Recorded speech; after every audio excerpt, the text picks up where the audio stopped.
Hey guys, welcome to this episode of Context is King. I'm Rebecca Brayton, and with me as always is WatchMojo CEO and founder Ashkan Karbasfrooshan to discuss the Disney-Fox acquisition. Now, Fox will be, or Disney will be laying off a bunch of Fox employees in the near future, presumably. Do you have any advice for them?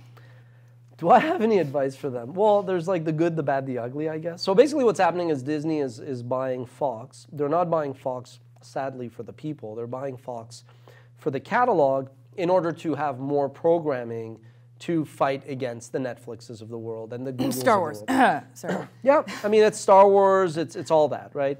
So what does that mean? So I would say the good news is, it's a funny thing that's happened, which is if you have, 20 years ago, if you survived the dot-com bubble bursting, NASDAQ going down, and then Lehman crashing, if you survived all that, you've actually still kind of worked in traditional media, and you're like, times are good.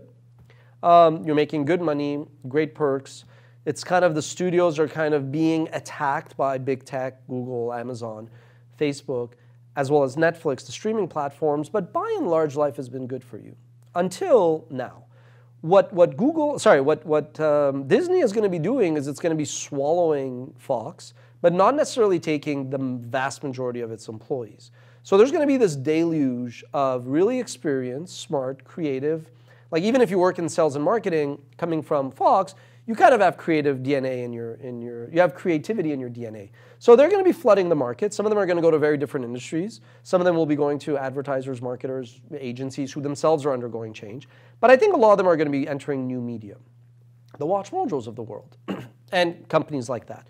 So should I be worried? No.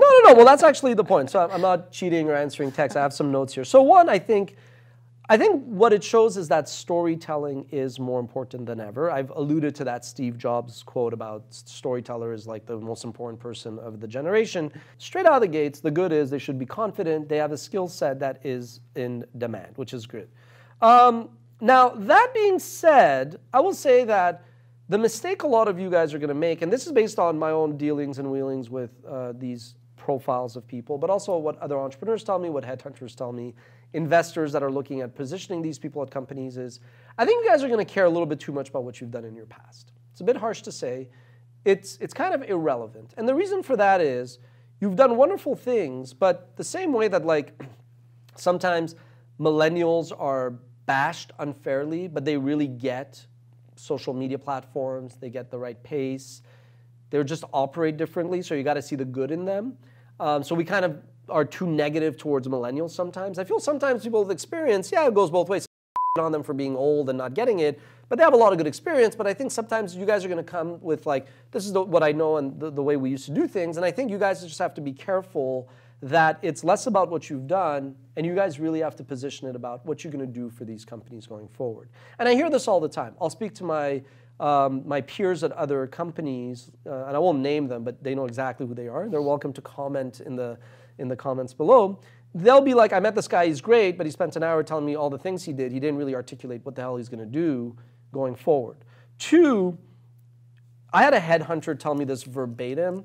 He or she can identify themselves. I don't want to unveil them without their permission.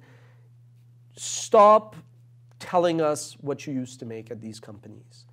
The salaries you used to make at these companies are 100 years in the making. It's inefficient. It's like a tree and those diameters.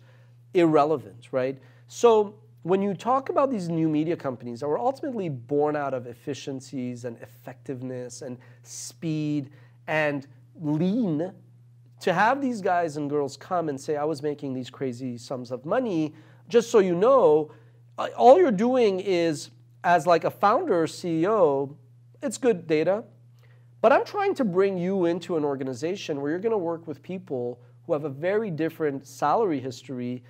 And as much as you have to gel with them, you got to fit in the org chart, you got to fit in the culture, you're coming and you're going to make it really hard for you to coexist with these people. You could tell me once what your salary was, but then never say it again to anybody. Definitely don't even project it onto your new colleagues, because then that grows resentment, right?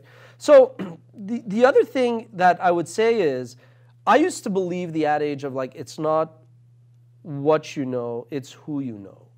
And I think that is true to some extent in some settings. But the reality is everybody you know is out of those jobs, right? Everybody you know is kind of no longer in those positions, and the reality is a lot of the people there, yeah, they're smart and they got wisdom, and this is a bit tough love, but you guys have given me great advice over the years when I'm kind of wrong or coming at it, so use this as you want, but I feel like a lot of your Rolodex is also kind of dated and not that useful. So I would just say that like ultimately, you do bring a lot of value, but it really has to be like, unfortunately, you're selling yourself all over again. You got to explain and connect the dots, how you're going to add value going forward, what you've earned in the past, good for you, more props, irrelevant. And frankly, if you're dealing with an entrepreneur founder, I literally am your ally trying to cast you internally. But if you are coming in with like, say, a VP who's like bringing in somebody, you're sitting there telling them how much money you made and how great you were, that person is probably going to either get intimidated or annoyed by your baggage. So if you're talking to a guy like me who is desperately looking to bring your expertise and have it rub off on younger people who really know my company well, but they don't really know the industry or the broader segment, I'm trying to fit you in, but you got to get along and play along with everybody, so to speak. Right. What skills do you think they have that would carry over the most and the least?